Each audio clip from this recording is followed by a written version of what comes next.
여러분, 제가요 예전에 한번 서울에서 밀양으로 돌아오고 있는데 운전 중에 통신 서비스가 제대로 작동되지 않은 적이 한 번이 있었습니다. 통신이 제대로 작동되지 않으니까, 통신에 문제가 생기니까 전화만이 아니라 내비게이션에 문제가 생긴다라고 하는 것을 알게 되었습니다. 운전하고 있는데 내비를 켜고 오는데 자꾸만 경로가요 다시 갱신되는 거예요. 다시 잡고 다시 잡히고. 왜 이렇게 보면서 오잖아요. 보면서 내비게이션을 보면서 오는데 그렇게 자꾸만 바뀌니까, 갱신되니까 운전하고 있는 내내 신경이 쓰일 수밖에 없습니다.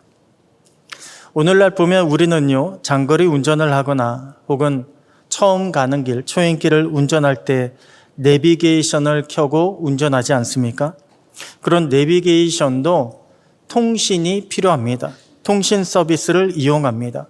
만약에 통신이 원활히 이루어지지 않으면, 통신에 문제가 생기게 되면요 내비게이션은 제대로 사용할 수가 없습니다. 만약에 내비게이션을 사용할 수 없다, 그러면 아마도 우리 중에는 그럼 나 운전하지 않겠다 이렇게 포기하신 분이 계실지도 모르겠습니다. 그만큼 많은 분들이요, 오늘날 많은 사람들이 내비게이션을 의지해서 운전을 합니다. 때로는 아는 길을 운전할지라도 내비게이션을 켜고 운전을 합니다.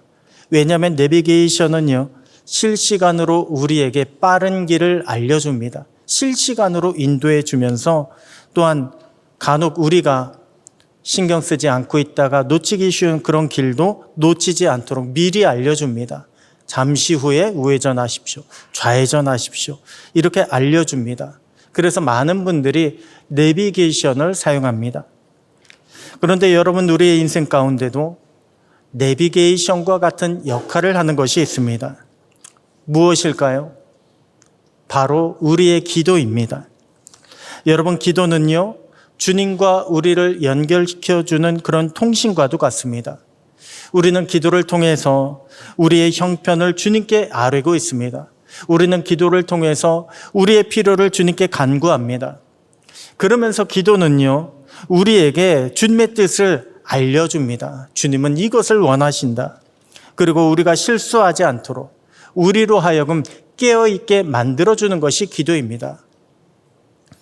우리가 안다고 해서, 아니 이것은 내가 예전에 해봤다고 해서, 아니 이것만큼은 내가 자신 있다고 해서 우리가 기도하지 않으면요 그것은 마치 내비게이션을 켜지 않고 운전하는 것과 마찬가지일 것입니다. 물론 우리가 기도하지 않아도요 때로는 성공할 수 있습니다. 기도하지 않아도 우리는 실수하지 않을 수도 있습니다. 하지만 여러분, 우리의 인생길은 언제나 초행길입니다.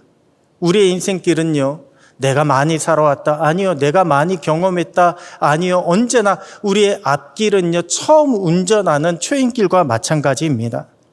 언제 무슨 일이 어떻게 우리에게 생길지 누구도 장담할 수가 없습니다. 그러므로 우리는요 인생을 살아가는데 항상 기도해야 합니다. 항상 기도하며 내비게이션처럼 주님의 인도하심, 주님의 지도하심을, 지시하심을 받아야 합니다. 그래야 우리가 어려운 인생길 가운데 반드시 승리하며 나아갈 수가 있게 되는 것입니다.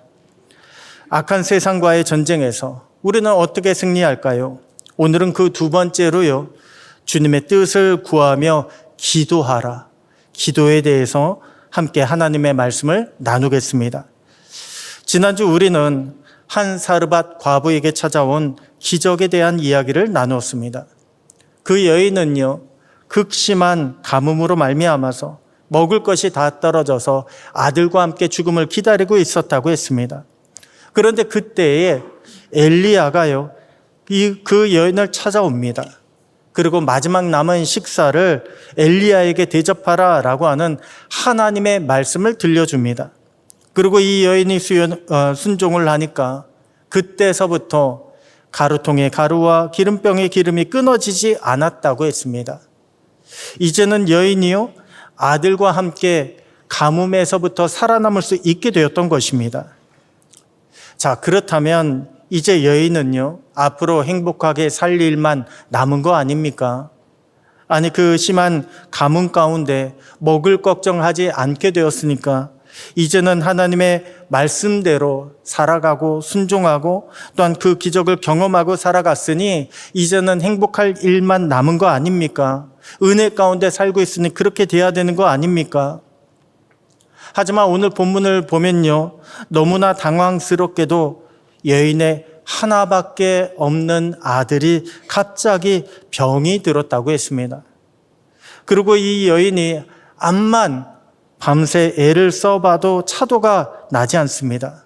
그리고 결국은 그 아들은요, 어머니 품에서 숨을 거두고 말았습니다. 사실 오늘 본문의 사건은요, 우리를 너무나도 당황스럽게 만들고 있습니다. 아니, 바알을 섬기는 이방의 여인이 하나님의 말씀에 순종했다. 얼마나 귀합니까?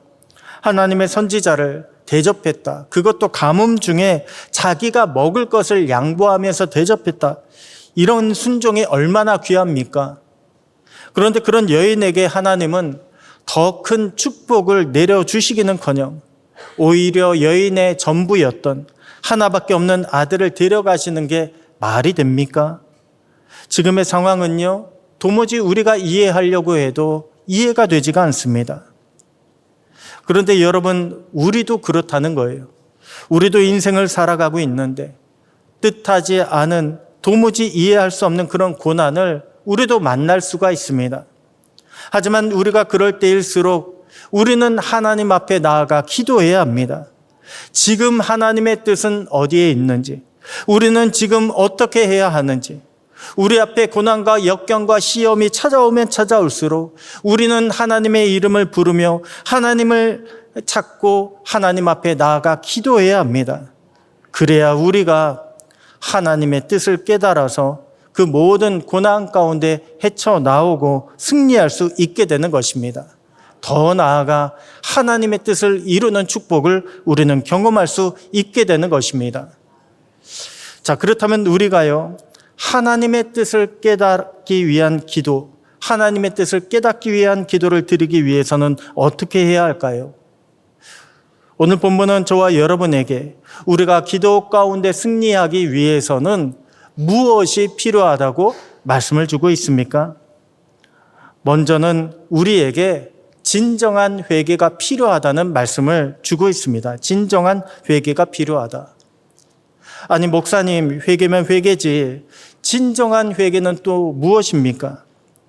여러분, 이 말은요, 우리가 회개를 하는데 단순히 위기를 모면하기 위한 회개를 하지 말라는 거예요. 그것은 우리의 삶이 변화되지 않는 회개입니다. 위기만 모면할 뿐이지 삶이 변화되지 않습니다. 위기를 넘기고 나면요, 또다시 우리는 제자리로 돌아올 가능성이 높다는 말씀입니다. 여러분, 회개가 무엇입니까? 회개는요, 우리의 죄가 이것입니다 라고 그렇게 고백하는 것, 그래서 잘못했다고 반성하는 것, 이것이 회개의 전부가 아닙니다. 진정한 회개는요, 바로 우리가 변화되는 것입니다. 변화돼서 새로운 인격체로 거듭나는 것, 그것이 바로 진정한 회개입니다.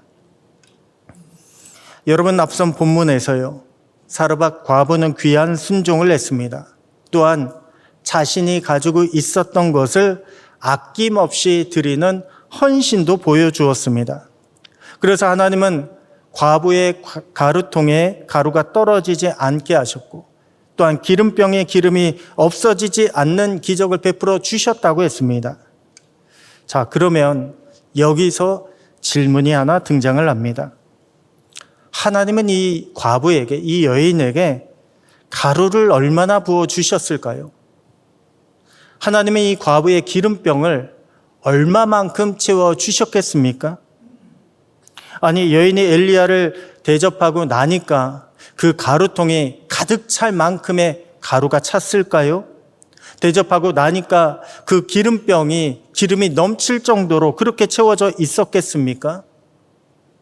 아마 아닐 것입니다. 하나님은 만나를 내리실 때 어떻게 내려주셨습니까? 하나님은 만나를 내려주실 때도요, 넘치게 주시지 않으셨습니다. 딱 일용할 만큼, 필요한 만큼만 가져갈 수 있도록 그렇게 허락해 주셨습니다.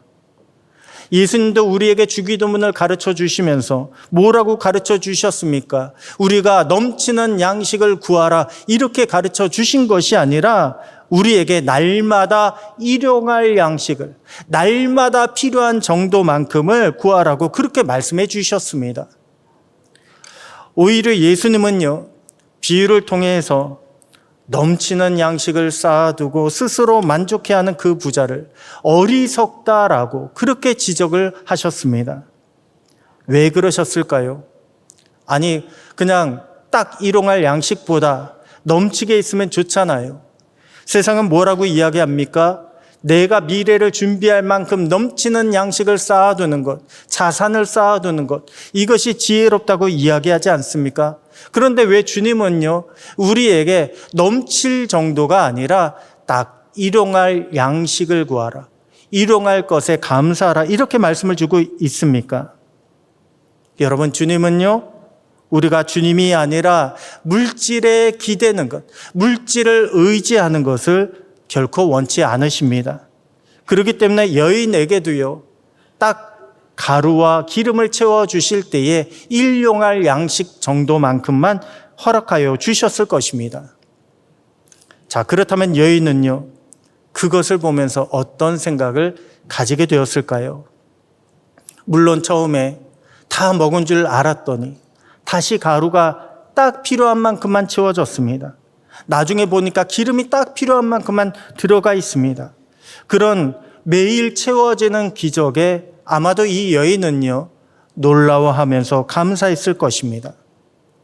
하지만 여인의 마음이 하루 이틀 시간이 지나면서 달라지기 시작합니다.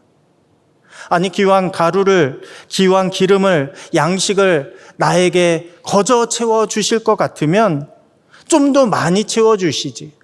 좀 더 많이 채워주셔서 내가 나가서 팔 수 있는 정도만큼 주시면 좋지 않겠나. 요즘 같은 가뭄 때에 내가 이것을 들고 나가서 판다면 내가 이제는 과부라고 하는 서름 받지 아니하고 그동안 먹을 것 때문에 힘들어하지 않고 내가 이제는 큰 부자로 아들과 함께 행복하게 살 수 있을 텐데, 여러분, 여인이 이런 생각할 수 있지 않겠습니까?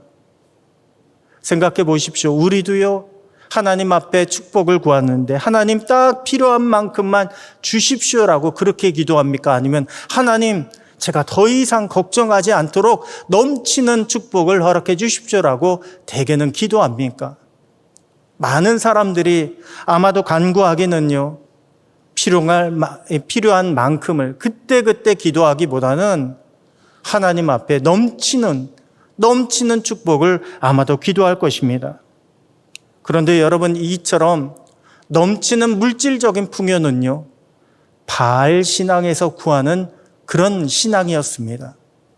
여러분, 바알 신앙이 어떤 건지 아십니까? 바로 물질적인 풍요로 우리의 인생을 책임질 수 있도록 해주는 것, 만족시켜주는 것, 이것이 바로 바알 신앙의 근본입니다.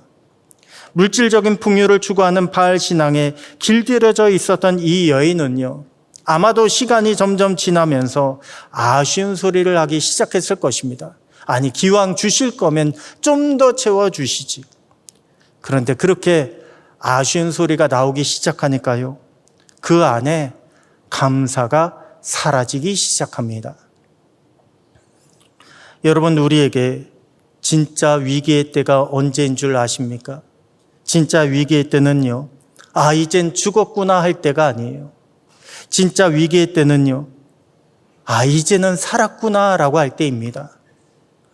우리가 이젠 죽었다라고 그렇게 생각할 때는 믿지 않는 사람들조차도요, 하나님을 찾게 되어 있습니다. 하나님을 찾아서 하나님 살려주세요라고 그렇게 하나님 앞에 나오게 되어 있습니다. 그런데 이젠 살았다, 이제는 살았구나라고 하는 생각이 들게 되면 다시금 우리 안에 육신적인 그런 죄에 대한 유혹이 찾아오기 시작합니다. 죽었구나 할 때만 하더라도요, 하나님 앞에 나가서 하나님 살려만 주신다면, 하나님 제가 이 문제, 이 위기만 넘겨주신다면 이랬던 마음이 살았구나라고 하기 시작하니까 다시 굳어지기 시작합니다. 강팍해지기 시작합니다. 왜 물고기 뱃속에 들어갔었던 요나가 그러지 않았습니까? 요나가요, 물고기 뱃속에 들어갔습니다. 물고기에 삼켜졌습니다. 그럴 때 물고기 뱃속에서 요나는 이러한 기도를 드립니다. 하나님, 저를 구원해 주시면 제가 감사의 제사를 올려드리겠습니다. 하나님, 저를 구원해 주시면 제 소원을 갚겠나이다. 이러한 기도를 드렸습니다. 그런데 막상 3일 만에 육지에 올라오고 나니까 어떻게 됩니까? 아니, 땡볕 아래에 있다고 성을 버럭버럭 내가면서 죽여달라고, 하나님 앞에 죽여달라고 고집을 부립니다. 여러분, 우리의 믿음은요, 생각보다 굉장히 연약합니다. 내가 기적을 경험하면 믿음이 생길 것 같다. 내가 기적만 경험하면 내가 2번 다시는 흔들리지 않고 살 것 같다. 아니요, 여러분, 그래도 우리는요, 얼마든지 흔들릴 수 있는 연약한 존재라고 하는 사실을 깨달으시기 바랍니다. 여러분, 하나님께서 왜 사르밧의 과부를 선택하셨을까요? 왜 사르밧 과부의 집에 구원의 은혜를 베풀어 주셨습니까? 하나님은 가뭄으로 죽어가는 그 여인 살아남으라고 은혜를 베풀어 주신 것이 아닙니다. 하나님은 그 여인과 아들이요, 하나님께 돌아오라고 은혜를 베풀어 주신 것입니다. 이제는 바알에 속한 백성이 아니라 하나님의 백성으로 살아가라고 은혜를 베풀어 주셨던 것입니다. 여인은 하나님의 사람이 찾아왔을 때 왜 나인가라고 그렇게 생각했었어야만 했습니다. 하나님의 기적을 경험했을 때도 어찌하여 이스라엘의 하나님이 나에게 이러한 은혜를 베풀어 주시는가? 여인은요, 그렇게 하나님을 생각했었어야만 했습니다. 하지만 이 여인은요, 그렇게 하나님을 생각하지 않았습니다. 왜요? 여전히 이 여인은요, 바알의 백성이거든요. 이 가뭄만 끝나고 나면 나는 다시 바알의 백성으로 살아가야 되거든요. 그렇기 때문에 이 여인은 더 이상 하나님 앞에 나아가지 않았던 것입니다. 그래서 아들이 죽었을 때 여인은 하나님을 외면했던 자기의 죄를 생각나게 했던 것입니다. 여러분, 진정한 회개는요, 문제 앞에서 이루어지는 것이 아닙니다. 우리는 문제 앞에서 회개가 일어날 거라고 생각하지만 아니요, 문제 앞에서 진정한 회개가 일어나는 것이 아니라 하나님 앞에서 진정한 회개가 일어나게 되는 것입니다. 그래서 여인도 아들이 죽었을 때에 엘리야에게 하나님의 사람이요, 당신이 나와 무슨 상관이 있냐고 그렇게 물었던 것입니다. 여러분, 이것은요, 여인이 엘리야에게 묻는 것이 아니에요. 이것은 하나님, 제가 하나님과 무슨 상관이 있습니까? 라고 여인이 하나님을 찾고 하나님께 묻는 것입니다. 떡만 있으면 살 수 있겠다. 떡만 있으면 내가 구원받을 수 있겠다라고 생각했던 여인은요, 이제서야 비로소 하나님을 찾기 시작합니다. 진정한 회개, 하나님 앞에 나아가고 하나님을 찾는 진정한 회개가 이 여인에게 일어나기 시작했던 것입니다. 그리고 하나님은요, 그런 여인에게 우리의 하나님만이 유일하신 하나님이 되심을, 우리의 하나님만이 우리의 구원이 되심을 보여주셨습니다. 여러분, 우리도요, 마찬가지입니다. 우리가 하나님의 살아계심을, 우리가 하나님의 구원하심을 경험하기 위해서는 하나님 앞으로 나아가는 진정한 회개가 필요합니다. 하나님의 뜻대로 돌아서는 참된 변화가 필요합니다. 오늘 저와 여러분에게 이러한 회개의 역사가 일어날 수 있게 되기를 소원합니다. 그래서 우리 주님의 뜻대로 우리 주님을 힘입어 고난과 그 모든 역경을 이겨나가고 마침내 주님의 이름으로 승리하는 저와 여러분, 여러분의 가정들 다 되시기를 주님의 이름으로 축복합니다. 자, 그렇다면 우리가 하나님의 뜻을 온전히 구하기 위해서는 어떻게 해야 할까요? 하나님의 뜻을 온전히 구하기 위해서는 우리에게 기도의 변화가 필요합니다. 기도의 변화가 필요하다. 여러분, 이것이 무슨 뜻일까요? 우리의 기도는 단순히 우리의 정성을 보이는 것이 아니라는 것입니다.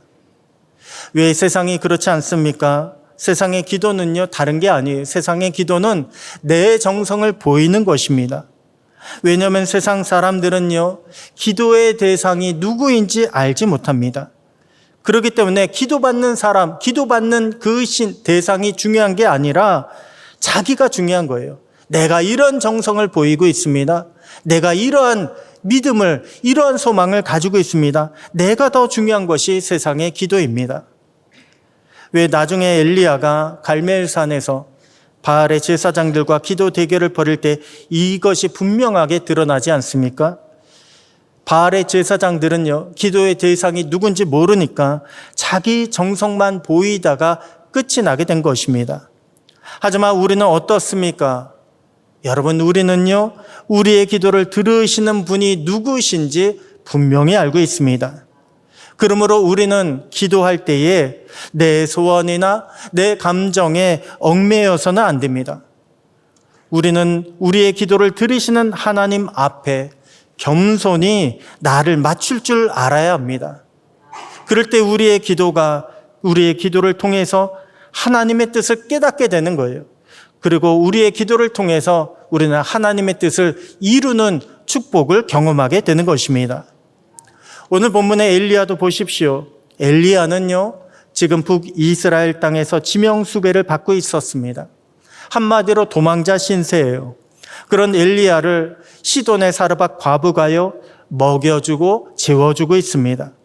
자기 고향 땅에서도 주지 않았던, 받지 못했던 도움을 생전 모르는 이방 여인이 주고 있으니까 이 엘리야는요, 그 사르밧 과부가 얼마나 고마웠겠습니까?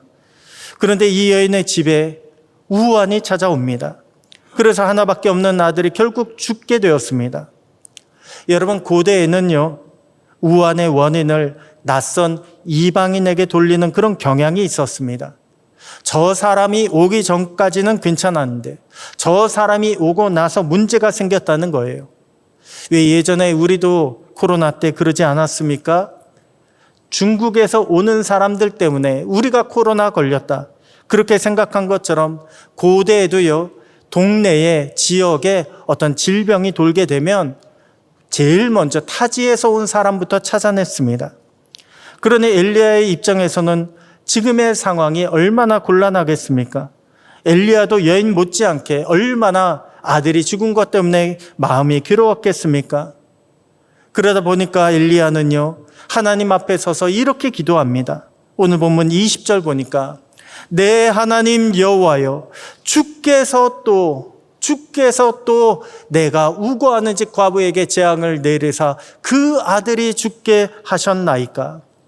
여러분, 여기서 또라고 하는 단어는요, 기어코 꼭 그렇게만이라고 하는 뜻을 가지고 있습니다. 한마디로 주님, 꼭 그렇게 이 여인의 아들을 데려가셨어야만 했습니까? 라고 하는 거예요. 그러면서 엘리야는요, 내가 우고하는 집 과부라고 하는 표현을 콕 집어서 사용을 합니다. 한마디로 지금 엘리야는 누구 편에서 기도하고 있습니까? 하나님 편이 아니라 과부의 편에서, 과부의 입장에서 원망하는 기도를 하나님께 드리고 있는 것입니다. 자, 그런데 원망하는 기도는 어떻게 될까요? 여러분, 우리 하나님은요, 원망하는 기도를 받지 않으십니다. 물론 우리는 기도할 때 정직해야 합니다. 기도할 때 우리의 감정을 속여서도 안 됩니다.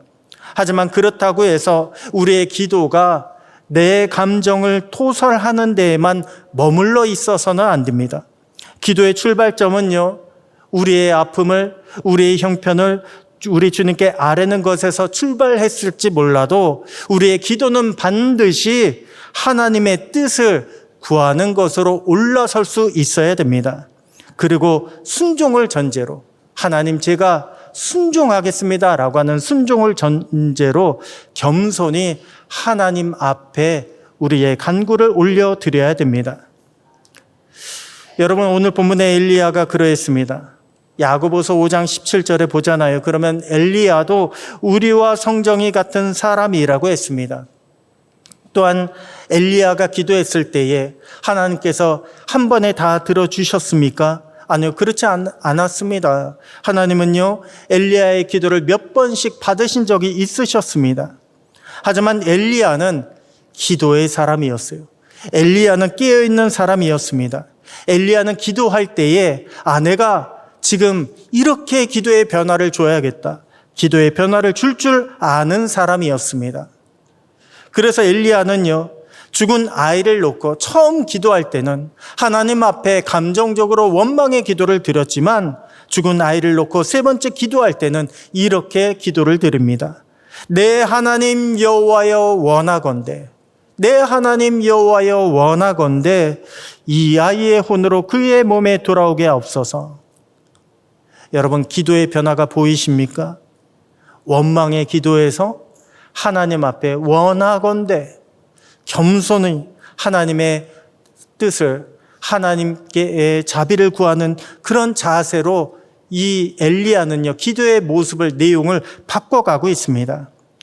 그때 하나님께서 엘리야의 소리를 들으시고 그 아이를 다시 살아나게 하셨습니다. 여러분, 우리도요, 기도하며 승리하는 비결이 바로 여기 있습니다. 우리도 기도할 때에 하나님의 뜻에 따라서 우리 기도의 변화가 나타나야 합니다. 마치 주파수를 맞추듯이요, 우리는 기도의 주파수를 하나님께 맞춰야 돼요.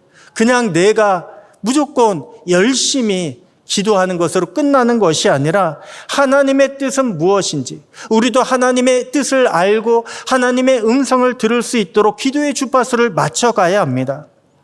그럴 때 하나님께서 들으시고 하나님의 선하신 응답이 우리 가운데 일어나게 되는 것입니다. 오늘 저와 여러분의 기도에도 이러한 변화와 발전이 일어날 수 있게 되기를 소원합니다. 그래서 가정에서 드리는 모든 기도마다 주님의 뜻에 맞추는 기도가 되고, 그러므로 주님의 뜻을 이루어 가시고 주님의 이름으로 승리하는 저와 여러분 모두가 되시기를 주님의 이름으로 축복합니다. 마지막으로 본문은 우리가 하나님의 뜻대로 승리하기 위해서는 무엇이 필요하다고 말씀을 주고 있습니까? 우리에게 믿음의 결단이 필요하다고 말씀을 주고 있습니다. 믿음의 결단이 필요하다. 여러분, 사르밧의 과부는요, 양식의 기적을 분명히 경험했음에도 불구하고 그때에는 하나님께 대하여 아무런 반응도 내놓지 않고 있었습니다. 그 말은요, 여인이 하나님을 부정했다라고 하는 것이 아니에요. 다만 아직까지 이스라엘의 하나님, 여호와 하나님을 나의 하나님으로 영접하지 않았기 때문에 입으로 인정하고 입으로 시인하지 않았다는 것입니다. 그런데 그랬던 여인이요, 죽었던 아들이 살아남을 보고서 내가 이제야 라고 하면서 하나님이 정말 하나님이 되심을 인정하기 시작합니다. 그 말은 이제 여인은요, 여호와 하나님이 진짜 하나님 되심을 고백하며 살겠다는 거예요. 이스라엘의 하나님은 진짜 하나님이시다. 이스라엘의 하나님은 참 하나님이시다. 그렇게 하나님의 증인으로 살아가겠다라고 하는 것을 보여주고 있는 것입니다.